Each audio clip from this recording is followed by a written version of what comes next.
Good morning, everyone. We are pleased to introduce to you a new health series entitled Let's Talk Health.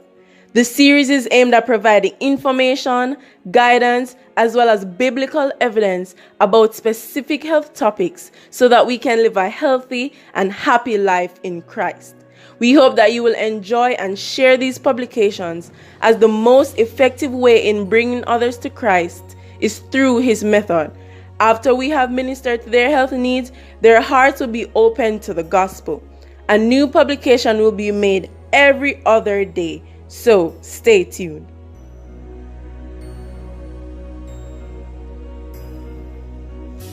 Today is our first episode of NEWSTART Sundays, where we will be posting relevant and useful information about New Start as well as natural medicine. Our topic for today is Illogical Intemperance. And it says, every man that striveth for the mastery is temperate in how many things? All things. So if you are trying, remember that sermon, I disagree? We talked about that we too, through Christ's righteousness, can be made perfect. Isn't that right?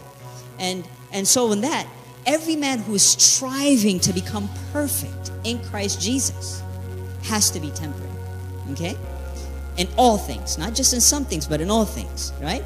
And notice what it says. It says, now, it's talking about these worldly athletes who try to gain accolade and they train their bodies just to win a prize. He says, now they do it to obtain a corruptible crown, but we an incorruptible.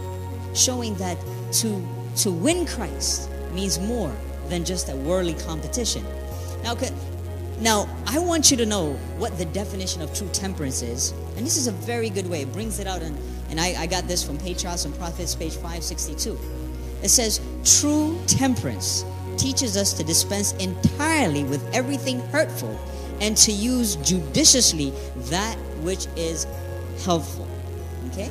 So what does that mean? It means that anything that is bad for your health, you need to leave alone. Okay? So, meaning, the world tells us temperance is moderation in everything. But you and I know we can't be moderate on crack cocaine. Do you get what I'm saying? Oh, just a little bit. One day, We cannot. And I'm using sort of a harsh example, but you understand what I'm saying, right? We cannot be temperate on these such things. We can't be temperate in coffee. You know that, right? Right. So we have to leave all these things alone, so that we may be able to have true temperance in our lives. Now, intemperance could mean, it doesn't just contain these things, but when it comes to health, one of the most overbearing things that are readily seen in an intemperate life when you have adverse health is these: overeating. Okay? Overeating is tremendously bad for your system. Eating between meals. Did you hear what I said? It got quiet, didn't it?